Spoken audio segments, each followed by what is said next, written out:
Mamá, prefiero que no vengas a mi boda. Nunca imaginé que las palabras que más romperían mi corazón saldrían de la boca de la hija por la que había dado toda mi vida. No grité, no discutí, ni siquiera le pregunté por qué. Solo cerré los ojos unos segundos mientras intentaba que mi voz no temblara. ¿Estás segura de lo que me estás diciendo? Del otro lado de la llamada hubo un silencio largo. Después respondió con una frialdad que jamás le había conocido. Es lo mejor para todos. Antes de que pudiera decir algo más, la llamada terminó. Me quedé mirando el teléfono, incapaz de entender cómo habíamos llegado hasta ese momento. Fue entonces cuando escuché unos pequeños pasos detrás de mí. Mi nieto Mateo, de apenas 9 años, había salido de su habitación con su oso de peluche entre los brazos. Me miró con esa inocencia que solo tienen los niños cuando todavía creen que los adultos siempre hacen lo correcto. Abuela, ¿ya sabes qué vestido vas a usar para la boda de mamá? Sentí que el aire desaparecía de la habitación. Me obligué a sonreír. Todavía no lo he decidido, mi amor. Él frunció el ceño. Pero, ¿por qué te ves triste? Me arrodillé para quedar a su altura y le acomodé el cabello con cariño. A veces los adultos tenemos días difíciles. No te preocupes por mí. Mateo me abrazó con fuerza, sin imaginar que su madre acababa de decirme que yo no era bienvenida en el día más importante de su vida. En ese instante tomé una decisión. Él no cargaría con un conflicto que no le pertenecía. Aunque tuviera que romperme por dentro, protegería su infancia. Lo que aún no sabía era que aquella boda escondía una verdad capaz de cambiar nuestra familia para siempre. Jamás imaginé que aquella llamada solo era el comienzo de algo mucho más doloroso. Durante muchos años, mi vida giró alrededor de una sola idea: que mi hija tuviera lo que yo nunca tuve. Cuando ella era pequeña, trabajaba desde las 6 de la mañana hasta bien entrada la noche. Limpiaba casas ajenas, planchaba uniformes escolares y cuidaba a ancianos que ya casi no recordaban sus propios nombres. Todo con tal de que ella pudiera ir a una escuela decente y no tuviera que avergonzarse de su ropa. Nunca le conté cuánto me costaba. No quería que cargara con esa culpa. Recuerdo una noche en particular. Tenía 8 años y me preguntó por qué siempre olía a jabón de piso. Me miró con curiosidad, sin malicia. Yo le respondí que era porque limpiaba mucho. Y que eso significaba que nuestra casa se mantenía ordenada. Ella sonrió y siguió comiendo su cena. Esa noche cené solo. Pan con té, para que ella pudiera llevar un almuerzo completo al colegio. Elegí esa vida sencilla porque creí que lo más importante era estar presente. No quería lujos.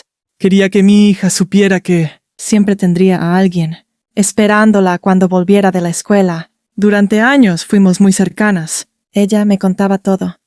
Sus primeros amores, sus miedos, sus sueños de tener una familia propia. Me decía que yo era su ejemplo, que admiraba mi fuerza. Yo la creía. Nunca le pedí nada a cambio. Ni agradecimientos, ni regalos, ni siquiera que me recordara en sus logros.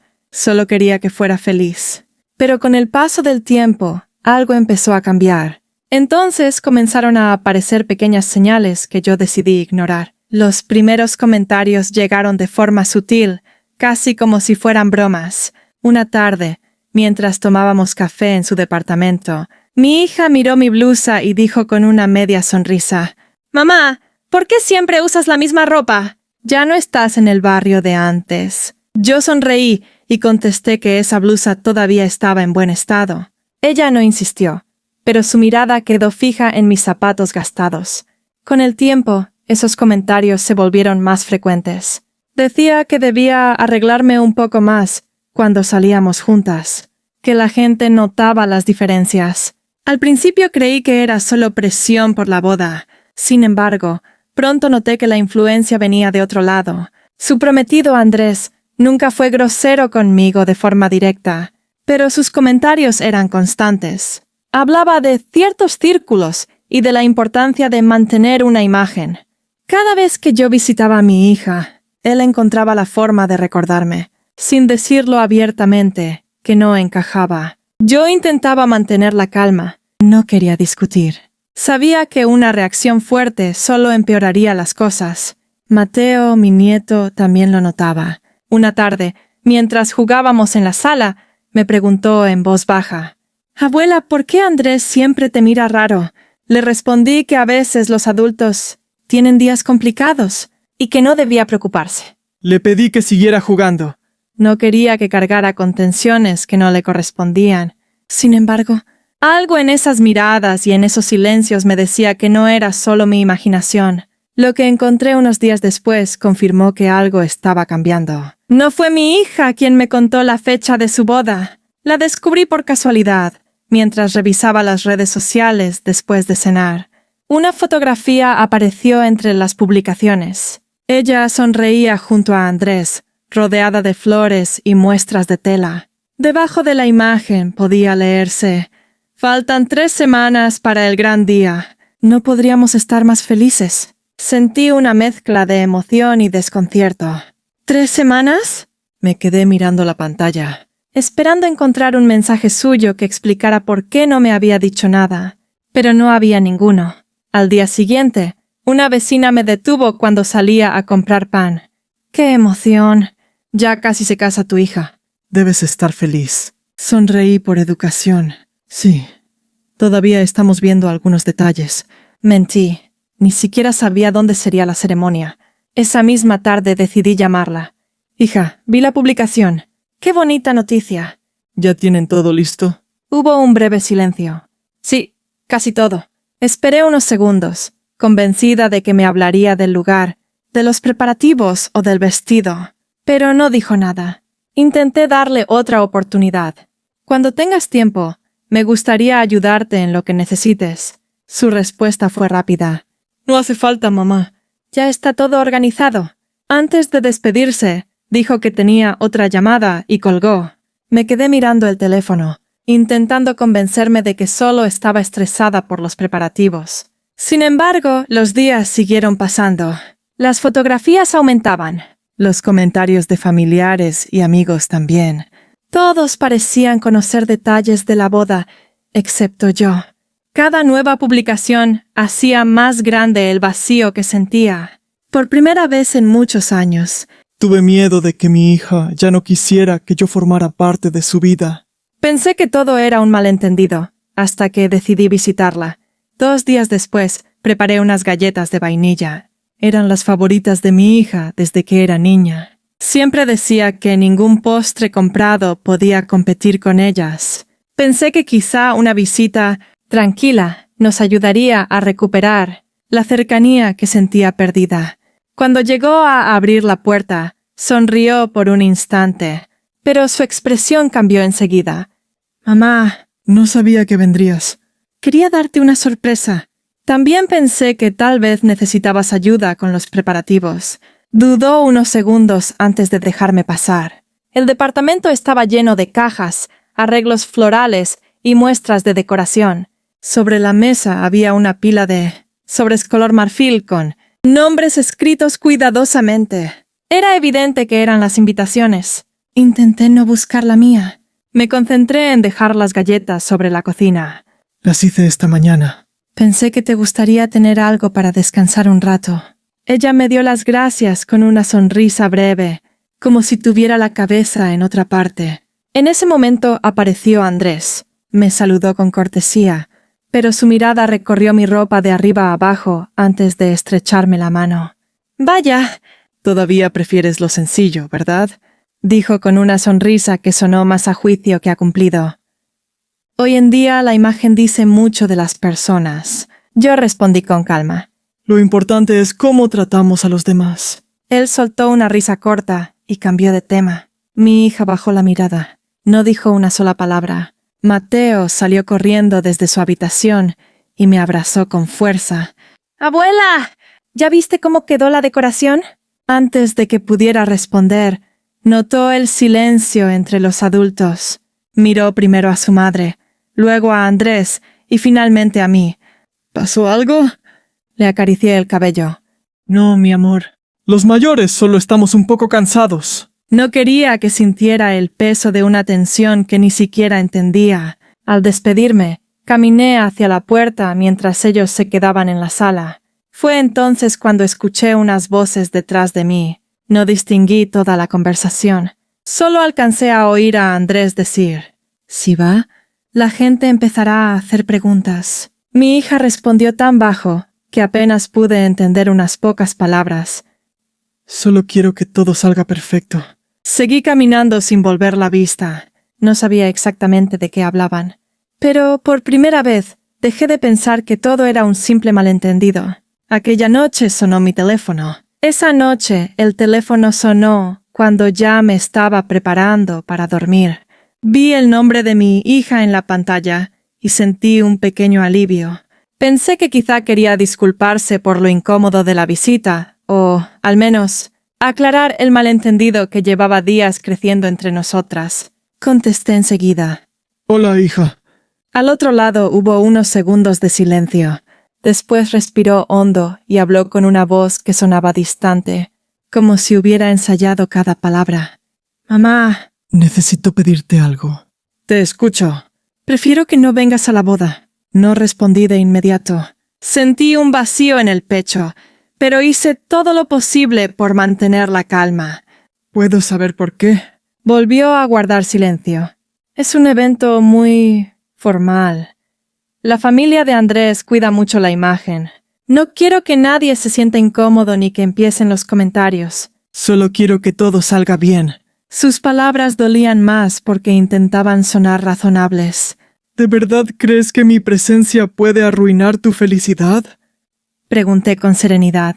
Ella tardó unos segundos en responder.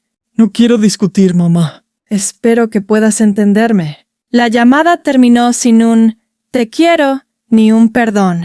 Me quedé inmóvil, mirando la pantalla apagada del teléfono. En ese momento escuché un ruido en el pasillo. Mateo estaba despierto. Había salido de su habitación para tomar un vaso de agua y alcanzó a escuchar las últimas frases de la conversación. Me miró confundido. Abuela. ¿Mamá dijo que no vas a venir? Forcé una sonrisa para protegerlo.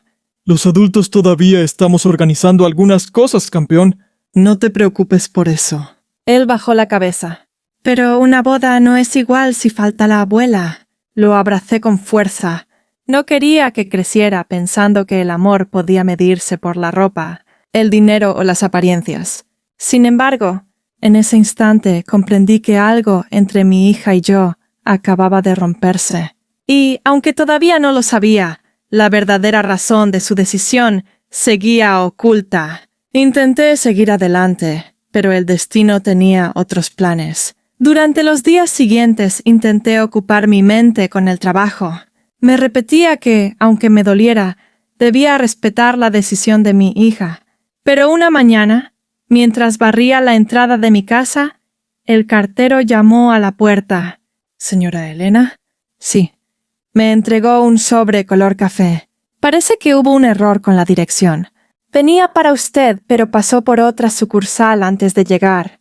Le di las gracias. Y entré sin imaginar que aquel sobre cambiaría por completo mi manera de entender lo que estaba ocurriendo. Al abrirlo encontré varias copias de documentos bancarios, recibos antiguos y una carta de una notaría que había solicitado, duplicados de un expediente cerrado. Hacía muchos años. Al principio no comprendí por qué habían llegado hasta mí. Entonces vi una fecha, 24 años atrás. El mismo año en que mi hija estuvo a punto de abandonar la escuela porque yo ya no podía pagar sus estudios. Recordé perfectamente aquella época. Nadie sabía que había vendido la única casa que heredé de mis padres. Era pequeña y humilde, pero representaba toda la seguridad que tenía. Con ese dinero pagué sus estudios, cubrí una deuda médica y alquilé un pequeño departamento donde empezamos de nuevo. Nunca se lo conté. Quería que creciera creyendo que todo había sido fruto de mi trabajo, no de un sacrificio que pudiera hacerla sentir responsable. Entre los documentos había una copia del comprobante de la venta, los depósitos realizados a favor de su colegio y una carta que yo misma había firmado solicitando absoluta confidencialidad. Pero había algo que me dejó completamente desconcertada. Faltaban varias páginas del expediente original. En su lugar aparecía una nota indicando que, años después, otra persona había solicitado copias parciales de esos mismos documentos. No figuraba el motivo, pero sí el nombre de quien hizo la solicitud. Era un apellido que conocía muy bien. Pertenecía a la familia de Andrés. Sentí un escalofrío.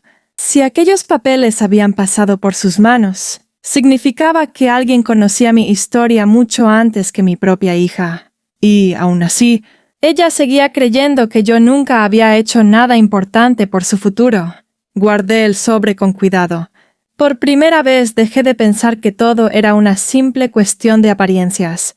Pensé que aquello era suficiente. Pero todavía faltaba descubrir quién había escondido la verdad. No podía sacar de mi cabeza el nombre que había visto en aquellos documentos. Durante varios días dudé si debía investigar o simplemente dejar que todo terminara con la boda. Al final decidí hablar con Ricardo, un antiguo amigo de mi difunto esposo. Él había estado presente en los momentos más difíciles de nuestra vida y conocía detalles que muy pocas personas recordaban. Cuando le mostré las copias del expediente, frunció el ceño. Así que al final esos papeles aparecieron. Lo miré sorprendida. ¿Tú sabías de esto? Asintió lentamente. Hace unos meses vi a Andrés haciendo preguntas sobre tu situación económica. Decía que quería conocer el pasado financiero de la familia antes de casarse. Me pareció extraño, pero nunca imaginé que llegaría tan lejos. Sentí un nudo en el estómago. Ricardo buscó en un viejo teléfono que conservaba por trabajo y encontró una conversación de meses atrás. Había intercambiado varios mensajes con Andrés, quien insistía en saber si yo tenía propiedades, deudas o algún patrimonio oculto. Lo más doloroso no era que preguntara, era la forma en que hablaba de mí. Decía que una suegra sin nivel podía afectar la imagen de ciertos eventos y que prefería evitar situaciones incómodas. Comprendí entonces que el problema nunca había sido mi ropa. Habían construido una historia sobre mí para convencer a mi hija de que mi presencia sería un motivo de vergüenza. Aún así, me negué a llamarla para enfrentarla. No quería tomar decisiones impulsivas basadas solo en mi dolor. Si la verdad iba a salir, debía hacerlo con hechos y no con gritos. Esa tarde, mientras guardaba nuevamente los documentos, Mateo entró en la sala. Me encontró pensativa y se sentó a mi lado. Con la sinceridad que solo tienen los niños, me preguntó: Abuela. Si tú siempre cuidaste a mi mamá, ¿por qué ahora ella deja que otros te hagan sentir sola? No supe qué responder de inmediato. Solo lo abracé con fuerza. Porque, a veces, la pregunta más difícil no la hace un adulto. La hace un niño que todavía cree que el amor siempre debería parecerse al amor. Llegó el día de la boda y nadie imaginaba lo que ocurriría. El día de la boda amaneció tranquilo. Preparé café como cualquier otra mañana y apagué el teléfono durante un rato. No quería pasar el día mirando fotografías de un lugar al que nunca fui invitada. Había tomado una decisión. No me presentaría sin invitación. No iba a convertir el día de mi hija en una escena de reclamos. Si algún día hablábamos, sería cuando ambos corazones estuvieran preparados para escuchar. Cerca del mediodía, Ricardo me llamó. Elena, creo que deberías saber lo que está pasando. Me contó que, poco antes de la ceremonia, surgió un problema con unos documentos familiares Que el salón había solicitado para completar un trámite administrativo relacionado con un cambio de contrato y la identificación de algunos responsables de los pagos.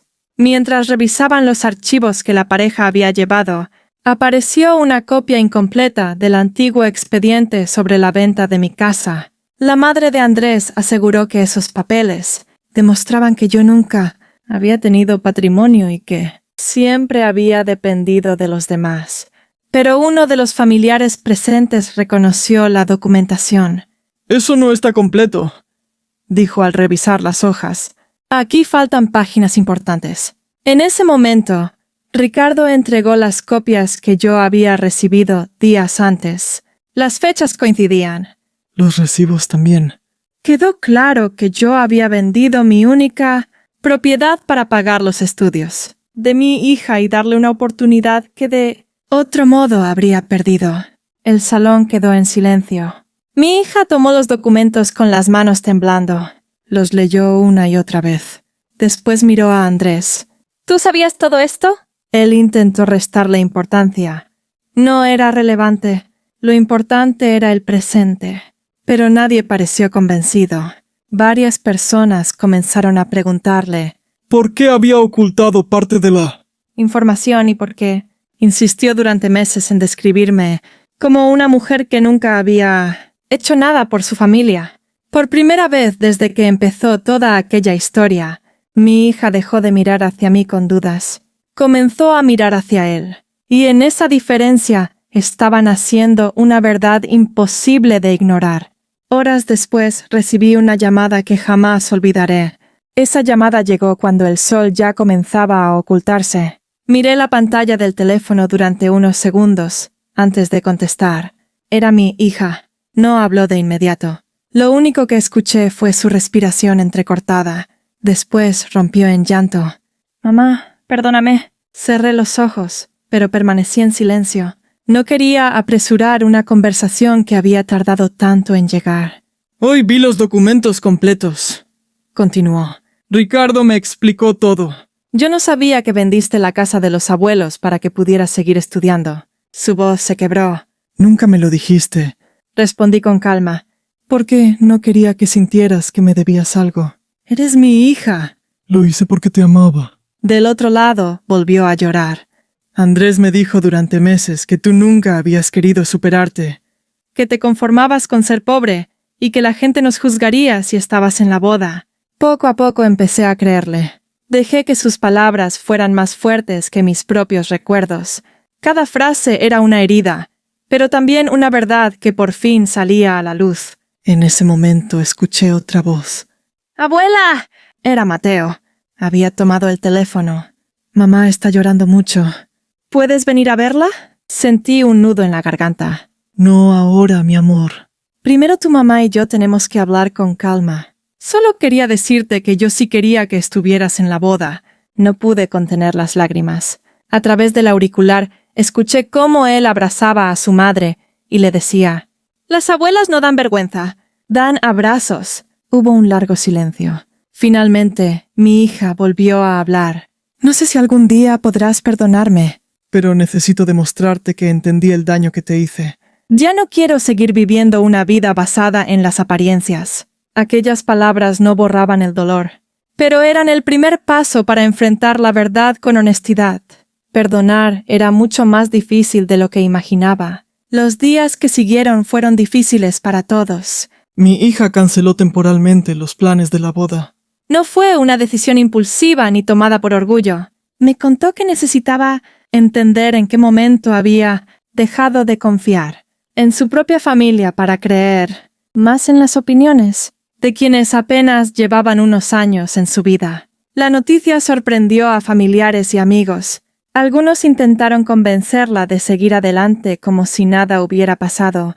Otros, al conocer la historia completa, comprendieron que el problema nunca había sido el dinero. Había sido la falta de respeto. Con el paso de las semanas, la relación entre ella y Andrés comenzó a desgastarse. Cada conversación terminaba recordándole las mentiras, las omisiones y la presión que había ejercido para alejarla de mí. Finalmente decidieron separarse. No hubo escándalos, solo la consecuencia natural de una confianza que ya no podía sostenerse. Mi hija empezó a visitarme nuevamente. Al principio nuestras conversaciones eran cortas y llenas de silencios incómodos. Yo la escuchaba sin reproches, pero también fui clara. Te amo, hija. Siempre lo haré. Pero reconstruir nuestra relación llevará tiempo. La confianza no regresa de un día para otro. Ella asintió sin discutir. Sabía que debía ganarse nuevamente ese lugar. Mateo fue quien más alivio sintió. Volvió a pasar los fines de semana conmigo, ayudándome a preparar galletas y riéndose como antes. Una tarde me abrazó y dijo: «Ahora sí siento que mi familia volvió a encontrarse». Sonreí. Todavía quedaban heridas por sanar. Pero por primera vez en mucho tiempo, sentí que estábamos caminando en la dirección correcta. Meses después comprendí que la verdadera riqueza nunca estuvo en el dinero. Han pasado varios meses desde aquel día que pensé que había perdido para siempre a mi hija. Si alguien me preguntara qué cambió después de todo lo ocurrido, respondería que no fue el dinero, ni las apariencias, ni siquiera la boda. Lo que cambió fue nuestra manera de mirar la vida. Mi hija empezó a visitarme cada domingo, no por obligación, sino porque entendió que el tiempo compartido vale mucho más que cualquier celebración elegante. Nunca volvimos a hablar del pasado para hacernos daño. Cuando surgían recuerdos difíciles, los enfrentábamos con honestidad, sin gritos y sin buscar culpables donde ya no tenía sentido hacerlo. Mateo fue quien propuso una nueva tradición. Un domingo llegó con un delantal pequeño y una bolsa de harina. «Abuela, ¿hacemos tus galletas?» Desde entonces, una vez al mes nos reunimos en mi cocina. No importa si llueve, si hace calor o si alguno tuvo una semana complicada, horneamos galletas, tomamos café o chocolate caliente y hablamos de todo aquello que antes dejábamos en silencio. Mi hija suele sonreír cuando el olor a vainilla llena la casa. Hace poco me tomó de la mano y dijo: Ahora entiendo que crecí rodeada de una riqueza que nunca supe valorar. No respondí de inmediato, solo apreté su mano. Porque algunas disculpas no necesitan más palabras, necesitan tiempo, constancia y acciones. Hoy sigo siendo la misma mujer sencilla. Mi ropa no cambió, mi casa tampoco. Pero aprendí que la dignidad no depende de lo que uno posee, sino de la forma en que ama y permanece cuando todo parece romperse. Si esta historia dejó una enseñanza en nuestra familia, fue esta: quien mide el valor de una persona por su dinero puede perder lo más valioso que tiene sin darse cuenta. Y el amor verdadero, cuando encuentra espacio para la verdad y el arrepentimiento, siempre tiene una oportunidad para volver a empezar.